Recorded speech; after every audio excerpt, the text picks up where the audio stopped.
Boa tarde, meninos! Como é que vocês estão? Hoje nós iremos falar a respeito da conquista da América pela Espanha. Pois bem, meninos, eu comentei com vocês na nossa última aula a respeito de como funcionam as civilizações pré-colombianas. Nós analisamos, claro que de maneira resumida, astecas, maias, incas, e aí uma pergunta que o aluno sempre faz é como é possível que um grupo tão pequeno de espanhóis, no caso do Hernán Cortés, conquistador do México, desembarcou na América com um grupo de pouco mais de 500 homens. Francisco Pizarro, conquistador do Império Inca, chegou ao Império Inca com 143 soldados, com 143 homens sob seu comando.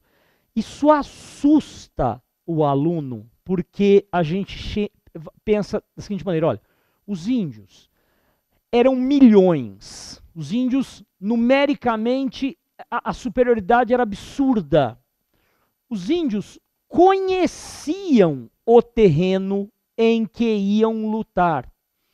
E a superioridade tecnológica espanhola, muitas vezes nós tendemos a desprezar essa superioridade tecnológica, porque o que nos vem em mente? O índio tinha arco e flecha, o índio tinha lança, o índio tinha aqueles porretes de combate típicos dos astecas, né, com ponta de bronze, os índios tinham facas. O que era realmente a vantagem dos espanhóis? A presença das armas feitas em ferro, das armas feitas em aço e das armas de fogo.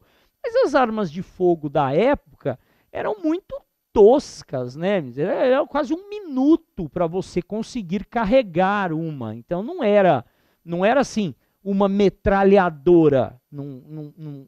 Então a gente olha isso e pensa, essa superioridade tecnológica não nos justifica a facilidade da vitória dos espanhóis. Então é por isso que a gente tem que estudar aqui com um pouco mais de cuidado o porquê da vitória espanhola.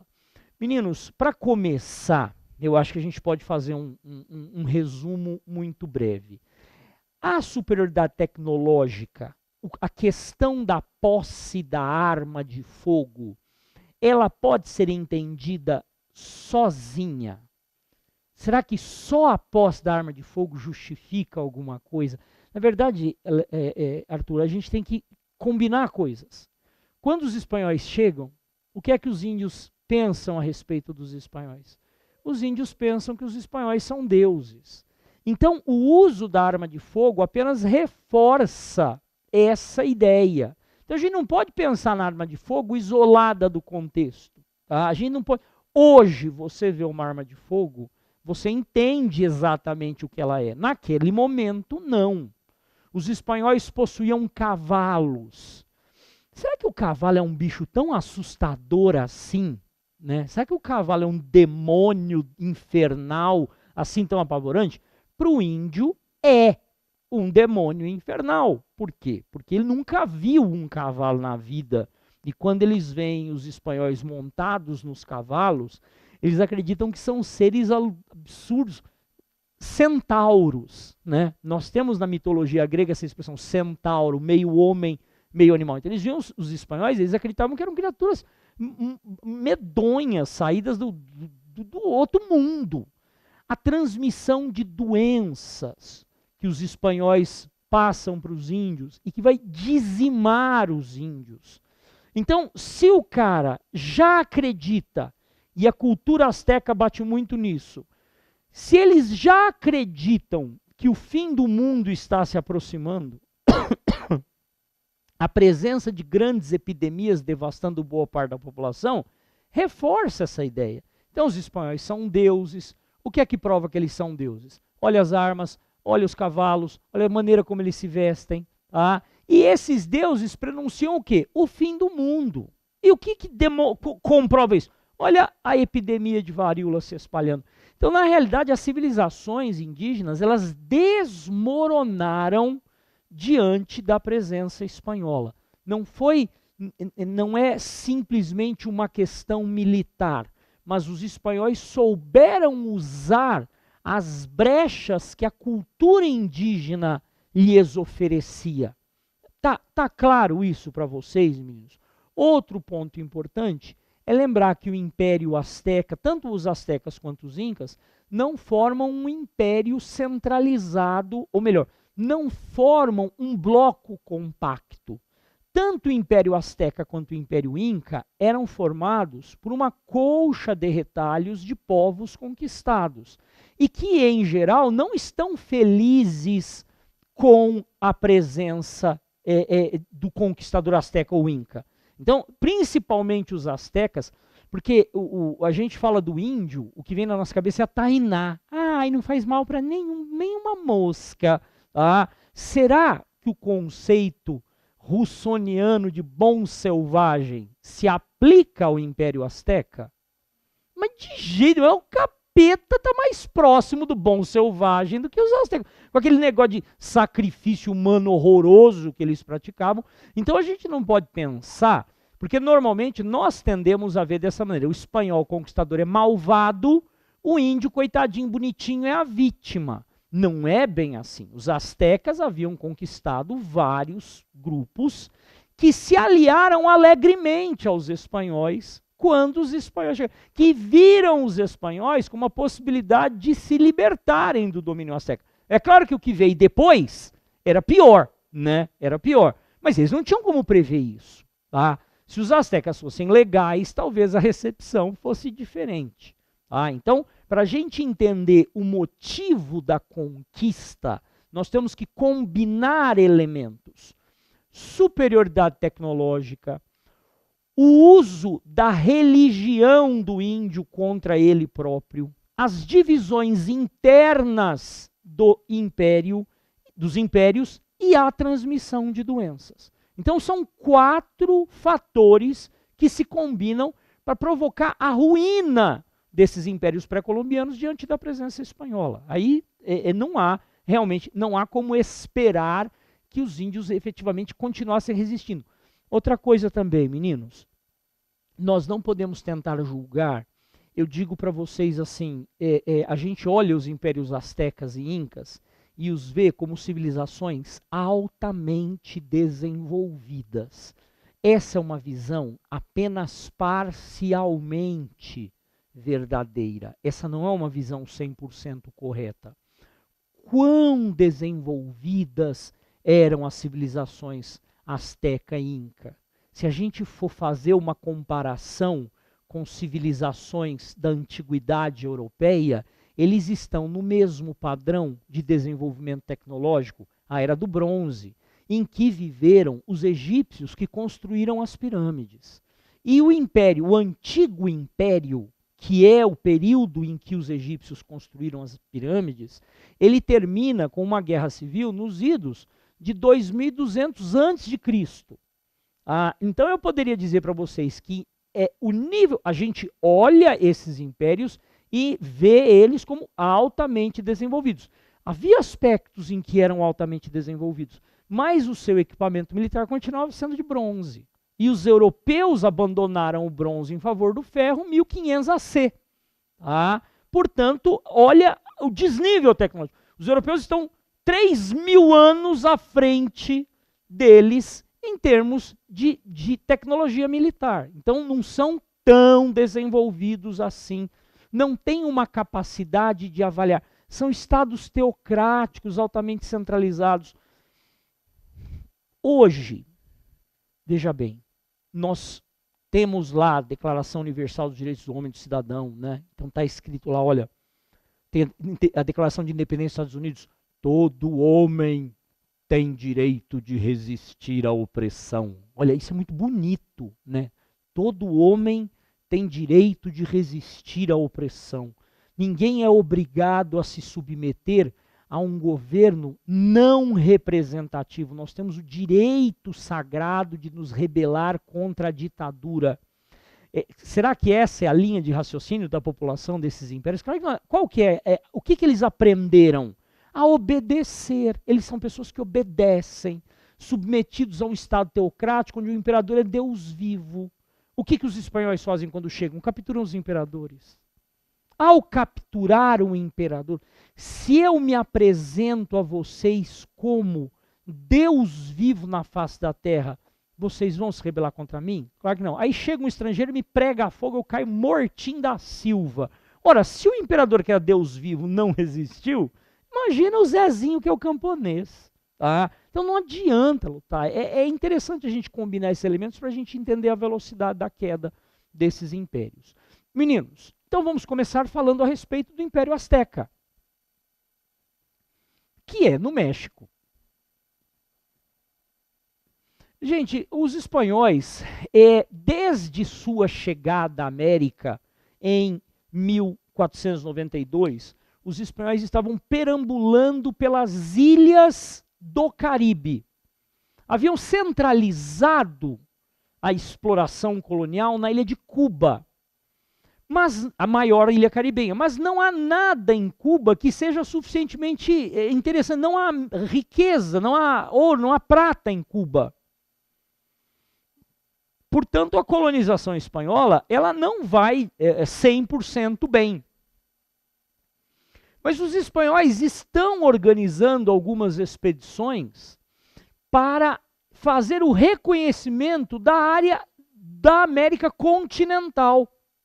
Espanhóis já estão vindo à América continental para avaliar o que existe nessa região. E um grupo de espanhóis chega aonde hoje é a região do Yucatán. Eu não me lembro o nome do cara. Eu esqueci o nome do cidadão que escreve esse relato. Eles desembarcam na região do Yucatán e se aproximam de uma cidade maia. Mas eles são recebidos a flechada. Então vários espanhóis acabaram morrendo. Os sobreviventes retornaram ao seu navio e foram embora. Esses espanhóis que chegaram ao Yucatán levam de volta a Cuba a notícia de que entraram em contato com uma civilização muito mais sofisticada do que eles estão acostumados a ver nas ilhas do Caribe. Então, de repente, pela primeira vez, os espanhóis podem ter uma ideia clara de que há algo melhor a explorar no continente do que na região das ilhas. E é um capitão do exército espanhol chamado Hernán Cortés que vai liderar a primeira expedição espanhola ao México. Fala, meu amor. Isso aqui é precisamente 1519. 1492. O Colombo chegou em 1492. Entre 1492 e 1519, os espanhóis estão amassando barro, estão marcando passo nas ilhas do Caribe. Eles estão ali, caçando algo que nas ilhas do Caribe não tem, que é ouro, que é prata. Em 1519, esse capitão, ele era uma mistura de capitão do exército e aventureiro, consegue a autorização do governador espanhol da ilha de Cuba para desembarcar no México. E aí é um dado curioso, porque ele foi autorizado a vir com um pequeno número de homens e um pequeno número de navios, mas tantos voluntários apareceram para vir, porque já existia um rumor da existência de riquezas na região continental. Então, quando Cortés declara que virá ao México, na verdade ainda não tem esse nome, surgem tantos voluntários para acompanhá-lo, que mais navios são agregados à expedição e o número de homens que vem com Cortés é bem maior do que o projetado inicialmente. Então a expedição de Cortés começa com o pé direito, bem maior do que tinha sido projetada originalmente. Cortés desembarca com seus homens aonde hoje é o porto mexicano de Veracruz. Encontram uma aldeia de índios, encontram ali uma vila onde moram os índios, são extremamente bem tratados E o Cortés recebe dos líderes da comunidade indígena uma mulher para ser sua escrava sexual. Mas eram hospitaleiros esses caras, né? Nossa, eu nunca fui a algum lugar assim tão legal. De qualquer maneira, essa moça, ela se chamava Malitzin. Mas os espanhóis não conseguiam falar Malitzin. Então acabavam chamando ela de Manlinche, ou Malinche. Alguns não conseguiam falar nem Malinche e se referiam a ela simplesmente como Dona Maria. Não, mas se precisar de uma tosqueira, né, aqui não serve. Malitzin para Maria, diminuísse mais um pouquinho, ela ia ser chamada de Dona M, né, mais um pouco ia chegar nisso. Essa mulher, ela já sabia falar a língua dos astecas e a língua do povo ali daquela região onde ela estava vivendo. Essa Malitzin não era boba. Ela tinha nascido entre os astecas, mas acabou sendo vendida pela família como escrava. Depois foi revendida para a vila onde ela estava ali naquele momento vivendo. Então, a Malitzin, ela não era boba de forma alguma. E não demorou para aprender a falar o espanhol. Ela vai se tornar amante de Cortés e sua sócia no processo de conquista. Muitos alunos enxergam a Malitzin como uma espécie de Pocahontas do mal, né? Porque ela se aliou ao conquistador, traindo aí Judas, dando facada nas costas da sua população. A Malitzin tem motivo para gostar dos astecas? Ela foi vendida como escrava, já era escrava de segunda mão, tá? Foi repassada para os espanhóis como escrava sexual. Ela não tem motivo nenhum para gostar dos astecas. Ela vai, na verdade, se aliar aos espanhóis, mais por uma questão de ver nos espanhóis um futuro melhor do que propriamente traidora. É complicado. A gente taxar a Malitzin meramente como traidora é um negócio meio maniqueísta, é uma coisa um pouco simplificadora. Seja lá como for, é ela que vai explicar. Ela é a chave da conquista. Ela vai explicar ao Cortés que os astecas já sabem da presença dos espanhóis, mas que os astecas acham que eles são deuses. Ela que vai dar aos espanhóis as dicas fundamentais. Olha, o império não é tão sólido quanto parece, existem divisões internas. Existem grupos insatisfeitos. De posse dessas informações, o Cortés decide então marchar rumo à capital asteca Tenochtitlan, para confrontar o imperador Montezuma, aproveitando-se do fato do imperador acreditar que eles são deuses, que ele é a reencarnação de Quetzalcoatl. Segundo textos, meninos, o Montezuma estava... Nem dormir ele conseguia dormir, porque o que vinha na mente dele? Com a chegada de Quetzalcoatl, era o fim do mundo. O Quetzalcoatl vinha para tomar posse de seus territórios. Então, ele se sentia, por um lado, honrado de ser o imperador que estava sendo visitado pelos deuses, mas estava muito temeroso dos deuses chegarem e falar: valeu, tchau, tomarem posse da terra e porem ele para correr. Então, o Montezuma ele estava muito preocupado com essa história. O Cortés vai se aproveitar da dúvida e marcha na cidade de Tenochtitlan. No caminho, vai usando a Malitzin para fazer negociações com aqueles grupos indígenas conquistados pelo Império.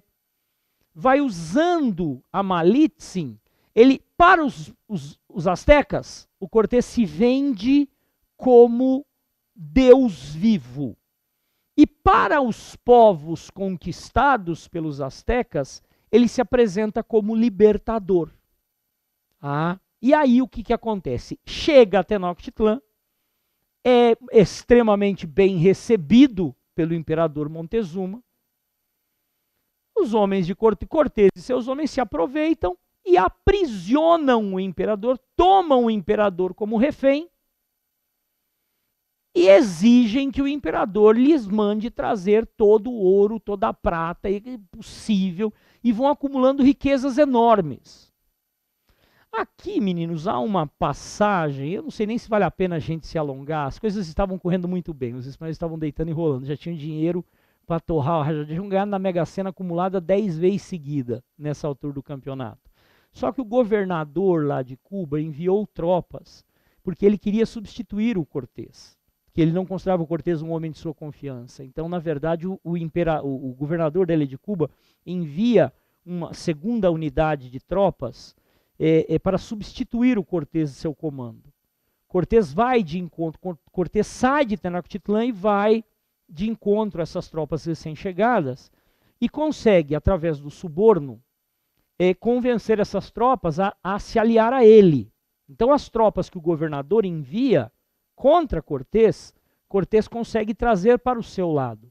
Quando eles retornam a Tenochtitlan, no entanto, os homens de Cortés que haviam ficado na cidade haviam praticado tantas barbaridades contra a população de índios que a população estava à beira de uma revolta. E os espanhóis acharam por bem fugir da cidade, antes que essa revolta eclodisse. Esse episódio, de noite, né, eles recolhem toda aquela fortuna que eles haviam acumulado, muito ouro, muitos objetos de arte foram derretidos e transformados em lingotes. Eles acondicionam isso em barcos e se preparam para fugir. No meio da calada da noite, alguém grita, está fugindo! Aí os índios saem tudo atrás com pau, pedra, jogando flecha. O Cortés, inclusive, tenta usar o Montezuma como escudo humano, mas no meio da multidão jogaram uma tapiocanga na cabeça, jogaram uma pedra desse tamanho no meio dos espanhóis, mataram o Montezuma com uma pedrada na cabeça. Tá? Puseram o Montezuma de escudo humano, mataram o Montezuma. Tá? Então o imperador Montezuma não sobreviveu. Os espanhóis vão tentar fugir, os barcos estão superlotados, muitos barcos viram, perdem boa parte do tesouro, vários espanhóis morrem. Esse episódio da fuga de Cortés é chamado La Noche Triste. La Noche Triste. Tá, meninos? Por quê? Porque vários espanhóis foram mortos e boa parte do tesouro perdido. Os espanhóis acampam em um determinado lugar, lambendo as feridas, e de repente, qual não é a sua surpresa? Quando 20 mil...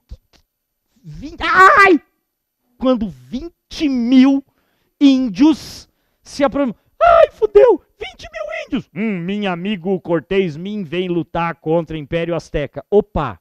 Aquela história de fazer acordos, aquela história de se aproximar das tribos indígenas inimigas dos aztecas, deu resultado. Então, de repente, 20 mil guerreiros índios se unem às tropas espanholas para combater os aztecas. Reforçado, o Cortés retorna ao ataque contra Tenochtitlan. E justamente quando eles cercam a cidade, uma epidemia de varíola vem e atinge os índios. A varíola tinha sido trazida por um desses caras que chegou depois. Um desses caras que o governador tinha mandado. Gente, guerra biológica, coitado dos índios. Os índios não tinham nenhuma condição de resistir à varíola. Varíola, o flagelo de Deus. Tá? A varíola aqui no Brasil era chamada de bexigas, porque a cara do sujeito ficava parecendo... não sei nem o que fica parecendo a cara do sujeito, fica parecendo uma colmeia, sabe? Colmeia de abelha, aqueles favos, porque é tanta pereba purulenta na cara do cidadão, que o cara fica parecendo um abacaxi. Tá? Quem não morre fica com uma pele, nossa senhora, tem que fazer peeling com ácido sulfúrico para dar um jeito na pele. Peeling com esmeril, tá? Para dar um jeito na cara do cidadão depois. Os que sobrevivem da varíola. Hoje não tem mais em estado de natureza. Mas é muito interessante, então, que justamente quando os astecas se preparam para organizar uma resistência, são atingidos por uma epidemia e pela revolta dos povos conquistados. Aí o império desmorona. O império cai de maduro. Porque como é que os índios interpretam?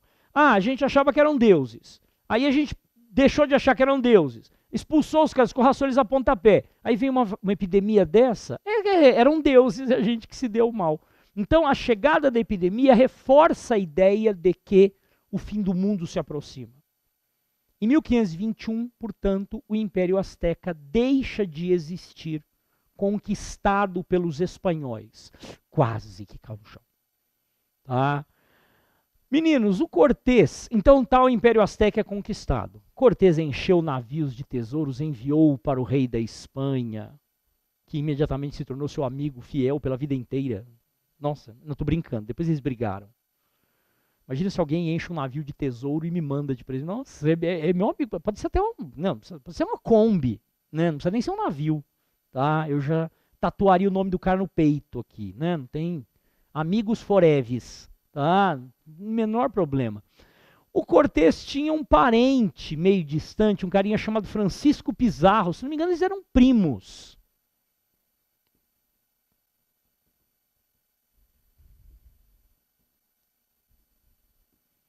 Francisco Pizarro, que ele era mais velho que o Cortés, mais pobre que o Cortés, já li até que era analfabeto. Francisco Pizarro chega à seguinte conclusão: não é possível que nesse continente tão grande exista apenas um império. Tem que ter mais. Não é possível que dentro desse ovo de Páscoa desse tamanho só tem um bombom. Tem que ter mais. Estou usando uma analogia, né? Vocês devem ter visto bastante disso nessa última semana, né? Até eu vi, gente, a minha irmã me deu um ovo de Páscoa diet. Eu fiquei tão feliz, gente. Nossa, que beleza. Ai, ai, ai, ai. Meninos, ele não tinha bombom nenhum dentro, mas era ótimo, tá? Valeu demais. Seja como for, o Francisco Pizarro, ele vai perambular junto com um amigo dele, perambular durante um longo período, durante meses e meses. Francisco Pizarro percorre a América em navios, arrumando bico de marinheiro, pegando carona. Eles percorrem durante meses a América até chegar ao Panamá. E uma vez no Panamá, eles entram em contato, eles descobrem a presença de uma cidade do Império Inca. E aí, tirei a sorte grande. O Francisco Pizarro reconhece. Gente, o que ele vai fazer? Ele volta para o México e alardeia a notícia? Não. Por que não alardeia a notícia, menina Tavares? Quem comanda a conquista é quem fica com a parte do leão do lucro, né? Não adianta ele vai passar a mensagem para a administração espanhola, ele não é ninguém, ele vai ser substituído. Então, ele fica numa situação onde ele precisa reunir voluntários para vir com ele de volta. Ele vai para o México e começa a procurar voluntários, usando mais ou menos o seguinte discurso: olha, eu sei onde tem um outro império muito rico. Quem quiser vir comigo, vem, vamos meiar o custo da viagem. Que eu não tenho um tostão furado. Tá? Então vamos formar um grupo aí, cada um pagando o seu, que eu conto para vocês no caminho onde é que fica esse tal desse império. Ele consegue reunir 143 voluntários. Tá? Muitos nem arma de fogo tinham. Tá? É uma empreitada, sem sombra de dúvida. O Pizarro é aquele tipo de cara que ele não tem um dente, é cego de uma perna, manco de um olho, mas ele, quando chega na festa, ele vai chavecar a menina mais linda do baile, entendeu? Vontade não lhe falta, autoconfiança não lhe falta, porque ele decidir, com 143 caras, vir ao Peru, conquistar um império que ele não faz a menor ideia, mas sabe que é muito maior do que 143 pessoas, isso com certeza. Sem dúvida nenhuma, vontade não lhe faltava. Ele chegou numa pontinha, no Panamá, mas o império, o grosso do império mesmo, fica no Peru. Tá? Ele retorna, então, ele deixa um amigo no México para reunir mais reforços e vem com o que tem. Quando ele chega, olha, meninos, resumindo, quando ele volta para o Panamá, Tavares, ele chega na cidade e a cidade está abandonada.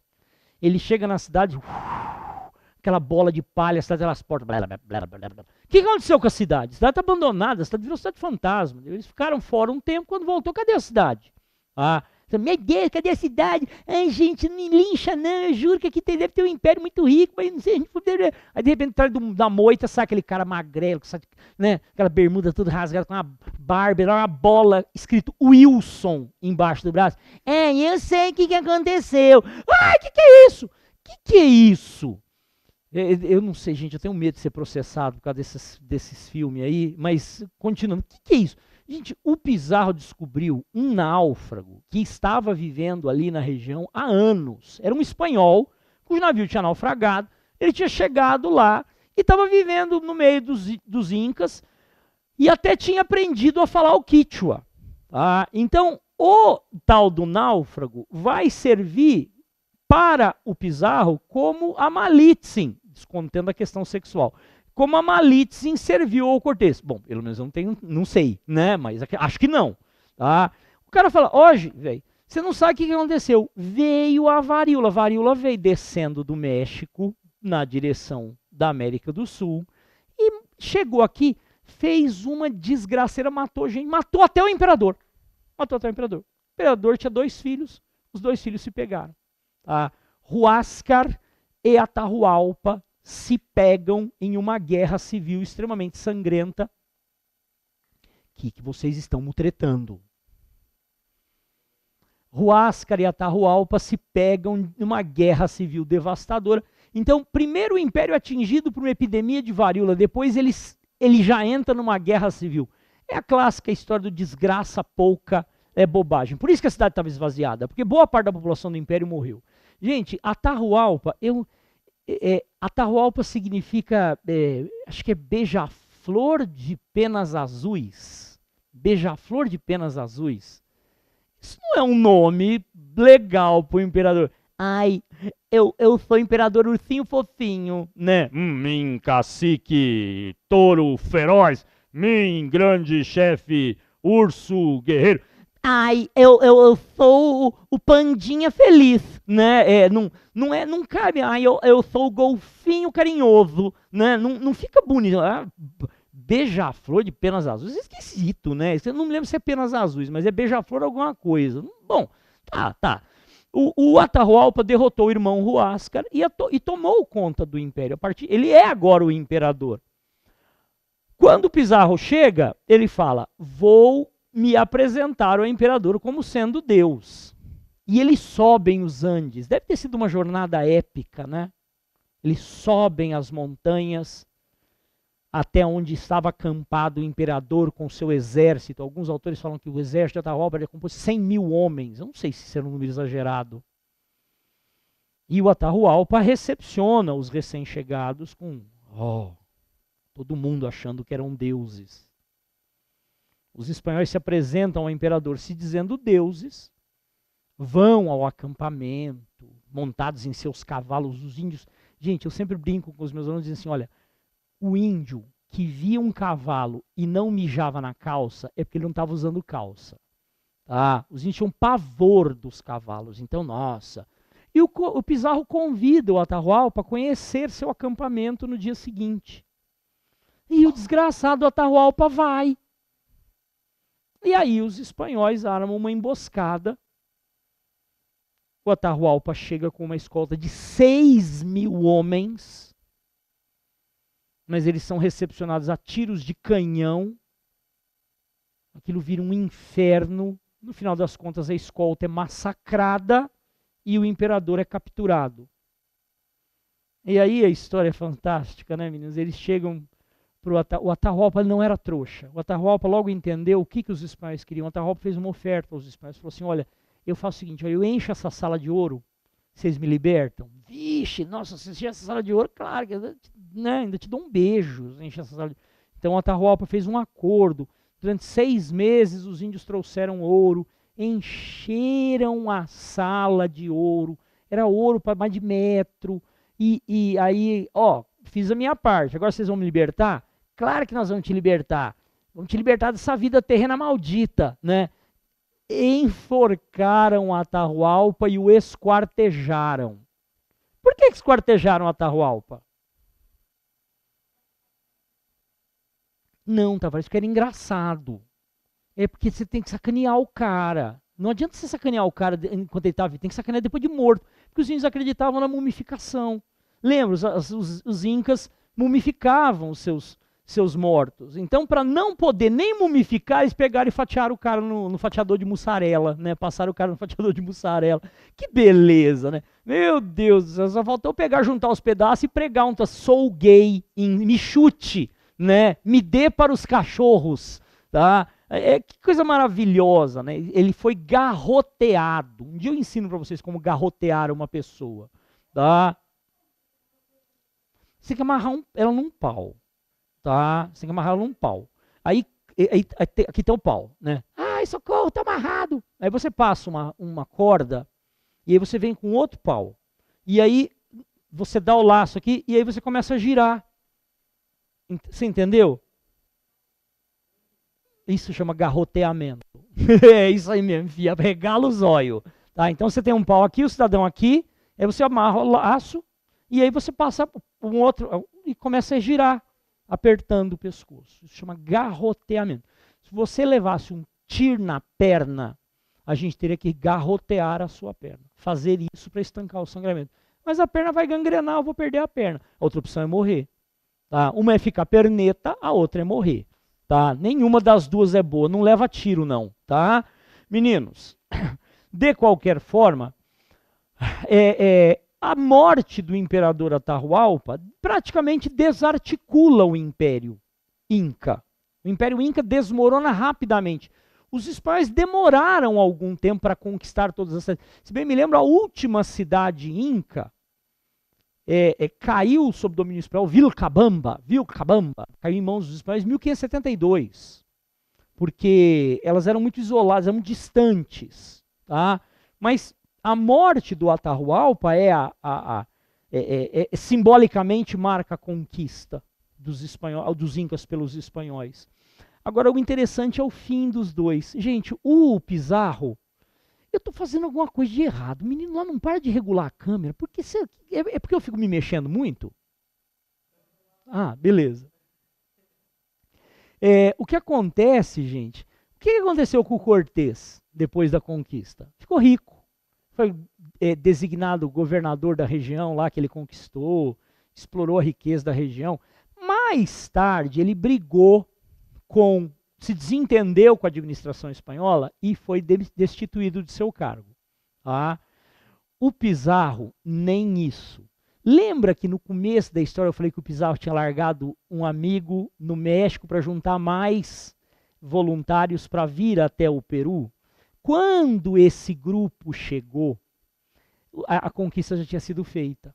Entendeu? Então, de repente, chegam mais 100 homens. Oi, a gente veio participar da conquista. Já fizemos a conquista. E aí começa uma briga. Esses recém-chegados serão incluídos na divisão do butim? Os que não querem. Tá? Os primeiros não querem engrupar os segundos. Eles brigam. E o Pizarro manda matar o seu ex-amigo. Tá? Manda matar seu ex-amigo e assim, para não ter que dividir o tesouro. Só que o pessoal que veio com o tal do ex-amigo dele armou uma emboscada e o Pizarro acabou sendo assassinado. Tá? Então o Pizarro não chegou a curtir todo aquele lucro que ele obteve, porque o grupo dele era só gente boa. Fernandinho Miramar, Elias Maluco, Casal Nardoni, né? O pessoal que veio com ele era só da melhor qualidade. Tá? Então o destino deles é bem diferente. Meninos, então um famoso autor chileno chamado Pablo Neruda, ele escreve uma frase onde ele diz assim, olha, a espada, a cruz e a fome dizimaram a família indígena. É muito comum que os autores, o pessoal dos vestibulares, das provas, do Enem, peça para que vocês expliquem essa frase. Então, quando a gente fala que a espada, a cruz e a fome dizimaram os índios, para mim, eu acho que essa frase ela exclui muito. Tem mais coisa do que simplesmente espada, cruz e fome. Né? Nós não podemos esquecer, por exemplo, até da questão da transmissão de doença. Mas quando o Neruda afirma isso, ele está dizendo o quê? Olha, que os espanhóis destruíram os índios pela superioridade tecnológica, porque tinham armas de fogo e cavalos. Eles usaram a religião como uma forma de desmantelar a cultura do índio. Eles usaram a religião do índio para facilitar a sua conquista. E depois, não se trata apenas de uma destruição material, mas de uma destruição cultural, né? Porque a cultura índia foi exterminada e substituída pelo cristianismo. E a questão da fome. Essa questão da fome, meninos, é importante destacar que quando os espanhóis conquistaram os impérios, eles desorganizaram duas sociedades muito sofisticadas, que eram capazes de sustentar milhões de pessoas, através da sua estrutura de modo de produção asiático, explorando ali as águas das geleiras que derretem, ou as águas do Lago Texcoco. Os impérios índios, eles eram capazes de sustentar milhões de pessoas em regiões relativamente pouco produtivas. Eles tiravam leite de pedra. Ao desorganizar esses impérios, o que vai acontecer é um colapso da produção agrícola que levará milhões à fome.